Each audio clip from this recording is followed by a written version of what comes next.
problems facing New Orleans today are not unique. This video examines some of the innovative ways New Orleanians are working together to bring their city back from the brink of disaster. Solutions that are applicable to social problems plaguing many urban cities.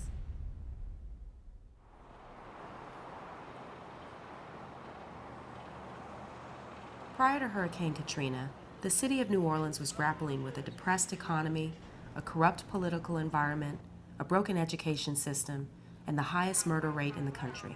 For decades, New Orleans hobbled along, depending heavily on social networks and tourism to get by in an otherwise crippling socioeconomic environment.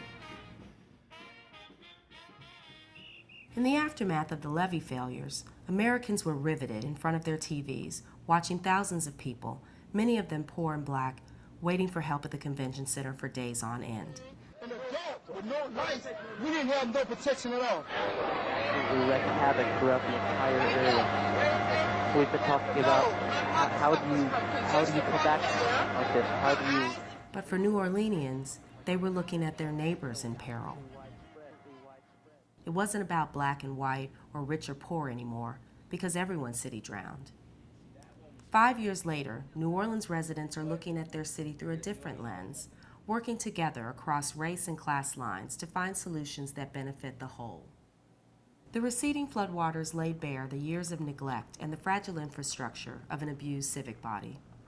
The national media often portrays New Orleans as a place where bad things happen: crime, political malfeasance, environmental disasters. But upon deeper inspection, a more complex and encouraging story emerges, one that shows resilient citizens working together to resolve the challenges of a city recovering from a disaster.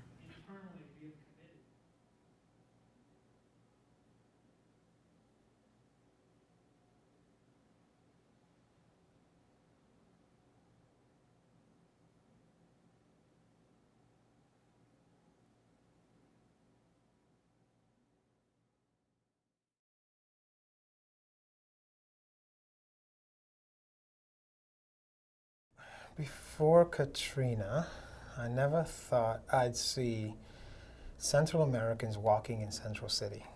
Before Katrina, I never thought I'd see nonprofits cooperating the way that they have. A day where people actually acknowledge that this is a city where racism exists. Before Katrina, I never thought I'd see a room full of very different people, very different backgrounds, very different lives come together. That's a deep question. The unity of people. Okay, before Katrina, I never thought that my family would move away. A situation where so much of a city was completely torn down. Before Katrina, I never thought I would see a community so passionate about its future, and a community that is focused on creating a future that is so much better than the community we had before Katrina. After being displaced, citizens returned to New Orleans with a vision for rebuilding a better city, but were often thwarted by broken governmental systems that needed overhaul.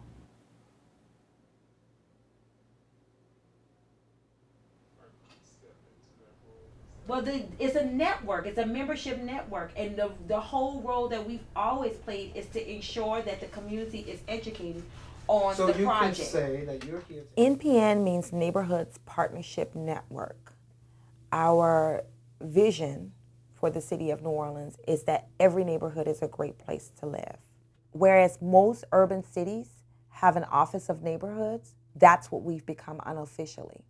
We are considered to be the outreach service if you want to connect to the community and actually get the word out, as well as get the honest truth, the truth. And that's because neighborhoods trust us, because they created us. NPN was founded in March of 2006, and its birth came out of the necessity for neighborhoods to be connected to the recovery process. Plans began to be formulated, and people were not informed or engaged in that process. It was also during that time there was a group of leaders that had been pulled together by the mayor under the Bring Back New Orleans Commission. Many people were in progress of rebuilding. I was in progress. And then all of a sudden there was a moratorium. I think that might have been when the green dots came out.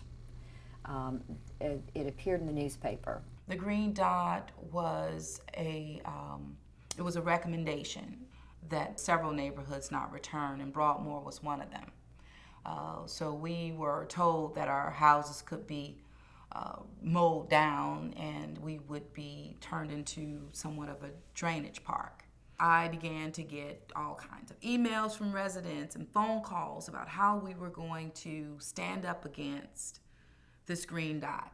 And so there was an uprising of the neighborhoods at that time. That motivated and mobilized so many communities.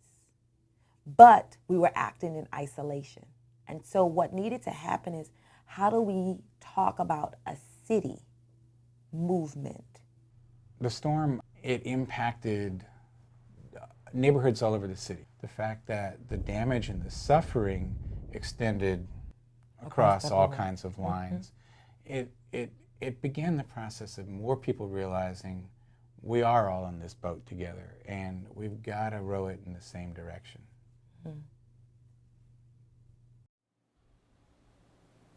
Post-flood, New Orleans residents took over responsibility ordinarily assigned to governmental agencies in order to rebuild their lives and communities.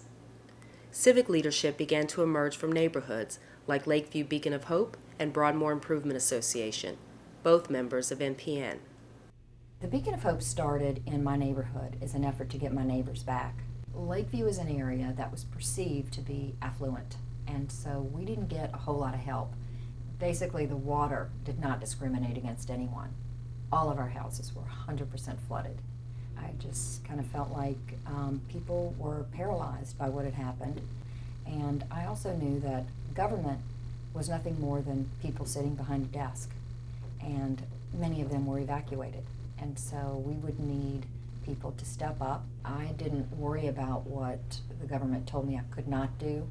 You know, when I started, I was literally breaking into automobiles because the city was not picking up cars. They weren't towing off cars. It was almost a year. I cut a deal with a tow truck, got permission from the insurance company for the tow truck to take it off as salvage and to use for parts. And so that's how we got the cars towed. I kind of felt like it was the Wild West. Reaching government at that time was just very difficult. I don't have a lot to add about the enormity of this tragedy and the necessity for every member of Congress to come down and see. Our fire station was devastated. People of Lakeview raised the money. During the course of their trying to rebuild their own homes, they realized how important the police and fire were to us, and we actually raised the money to rebuild the fire station on Harrison Avenue. Today we have 16 resource centers throughout the city where we coordinate volunteers and mapping. So I'm pretty proud.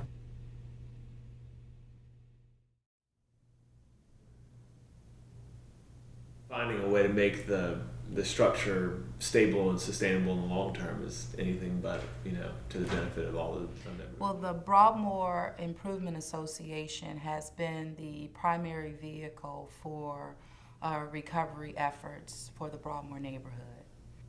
Focusing on education and really trying to build partnerships with our public school pre-Katrina was something that the organization was starting to focus on.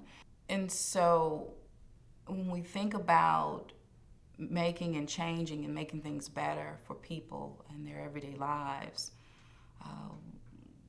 education was it. In that post-Katrina environment, there were a slate of schools, a number of schools that were going to be reopened. And then there was also another list of schools that were not. We were looking at a list where our school, Andrew H. Wilson, was listed as not returning. We solicited input or information from charter operators across the country, and we told them what we were planning to do in Broadmoor. Establish a charter school to then reopen our doors to our students in the community. When 50% of the charter applications were denied, we were approved. And so today, our kids are about to start their official first year in their school. Wilson is an anchor. It means so much more to this neighborhood than just providing education. It's community. The BIA is the primary vehicle to building up the community in every aspect. So as we talk about education, as we talk about housing and economic development and culture and arts, the BIA has shaped that to really focus on establishing an education corridor. We had our finger on the pulse before the levee breach, but the real opportunity came after.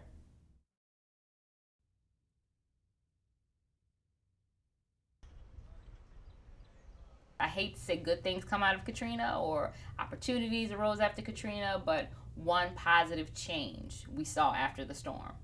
With the government's dismal response at every level, it fell to the nonprofits, to the neighborhood organizations, to the faith-based organizations to rebuild much of the affected areas. Committee for Better New Orleans is working to just do what their name says and build a better New Orleans by involving the citizenry, by trying to get more people engaged and actively participating, and recognizing that we won't be able to move forward substantially with the real change we need to see unless the majority of the citizenry is involved and educated and participating. Post-Katrina, our biggest project has been a citizen participation project. Right, and the CPP is it's a way for citizens all over the community to communicate with each other and communicate with government. And NPN, as an entity that had brought together many neighborhoods, was a perfect partner for us. We're good at it. Committee for Better New Orleans is an organization that traces its roots back to the 1960s. At the core, what we do is work at systemic levels to create the kind of change that really makes a difference and is really enduring. The underlying principle in that work is that we want to bring all voices to the table. Citizen participation program, these have been around for many years, over 30 years in some cities. Fundamentally, at its core, it's a communications tool.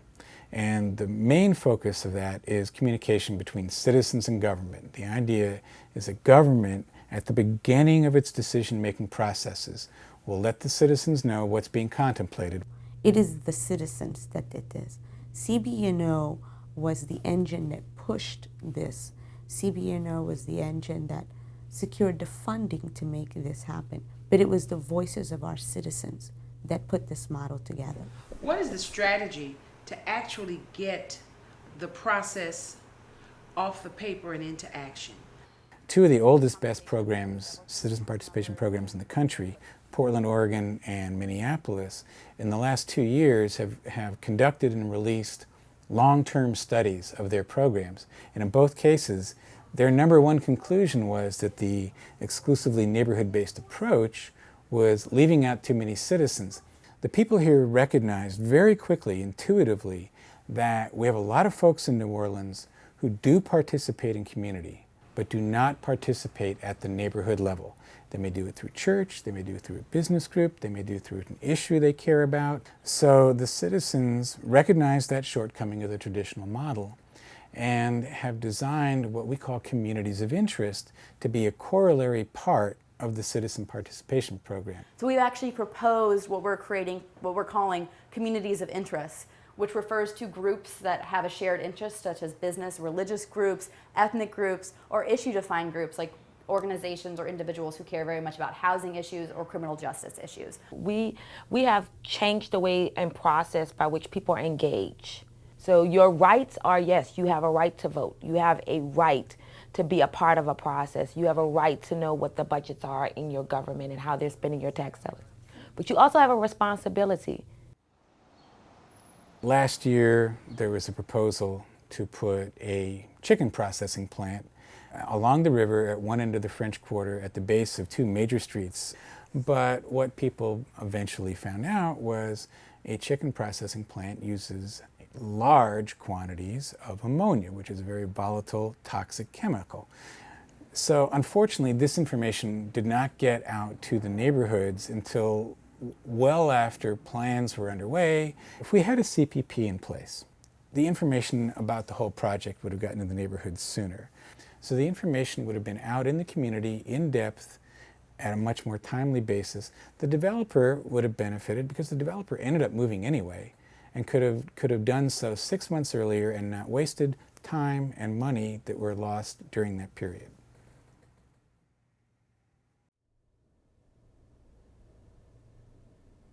When the storm hit, I was in transition from Loyola University to the New Orleans Jazz Orchestra.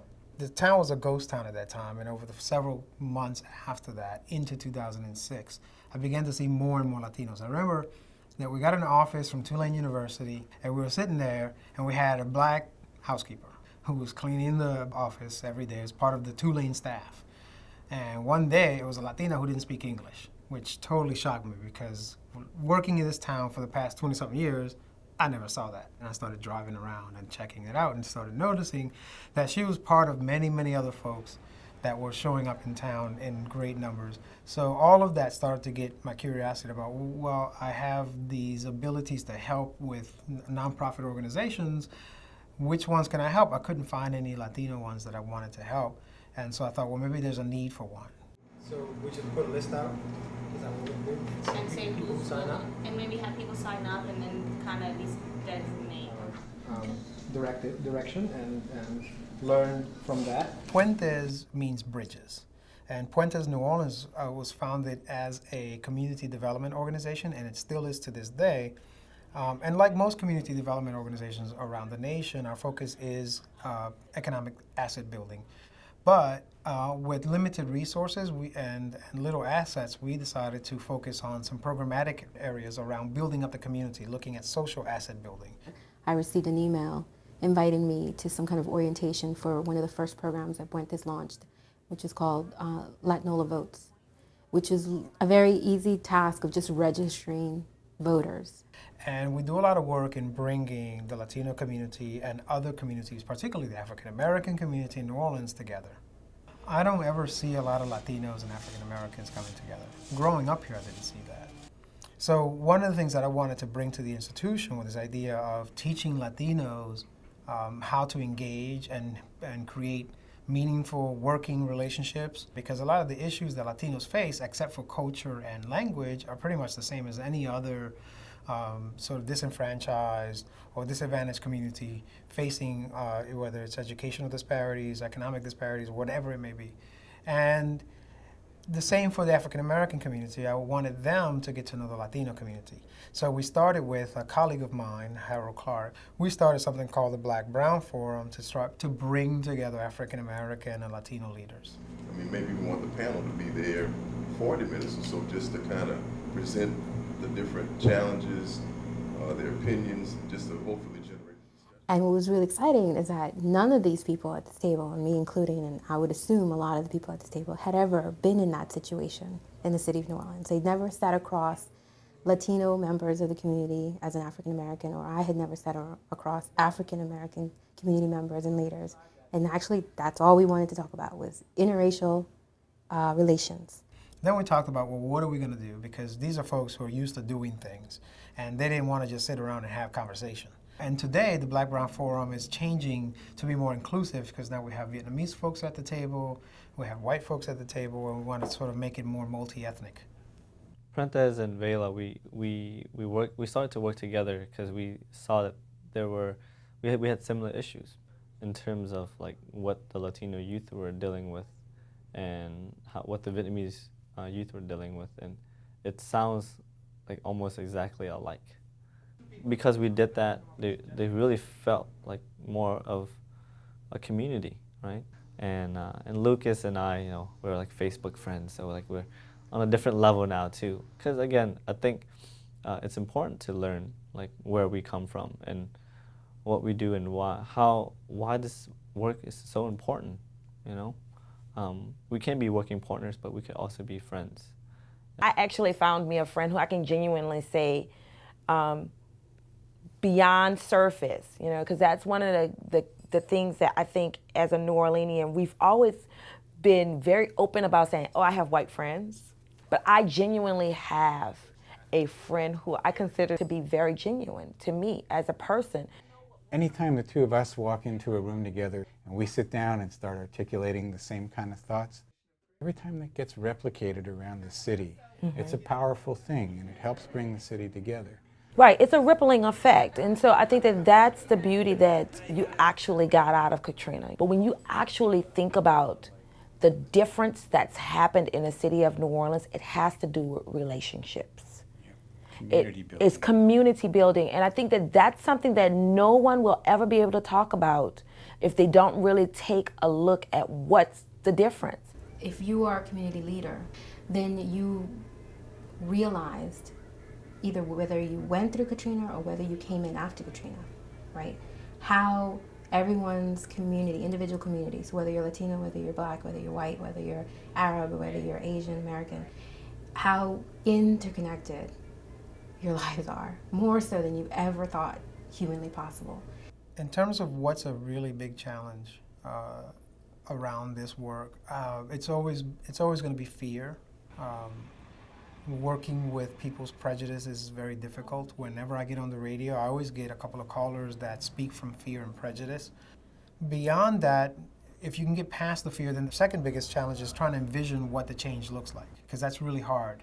It's really hard to see beyond what we know, and it's really hard to have people then look at what could it be like if you saw things differently.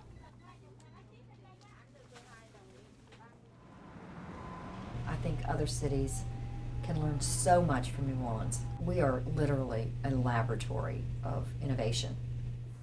I think other cities could learn you really can trust the citizens. If you provide the citizens with the information and the opportunity, they'll come up with something great. Always look for more ways to include more people. What has allowed this city, this region, the state, the Gulf to survive is her people. It's the strength of her people. And they can't ever forget that. They can't ever forget that the citizens that they serve must be tended to and must be involved. They can't ever forget that without the citizens, what are you trying to save?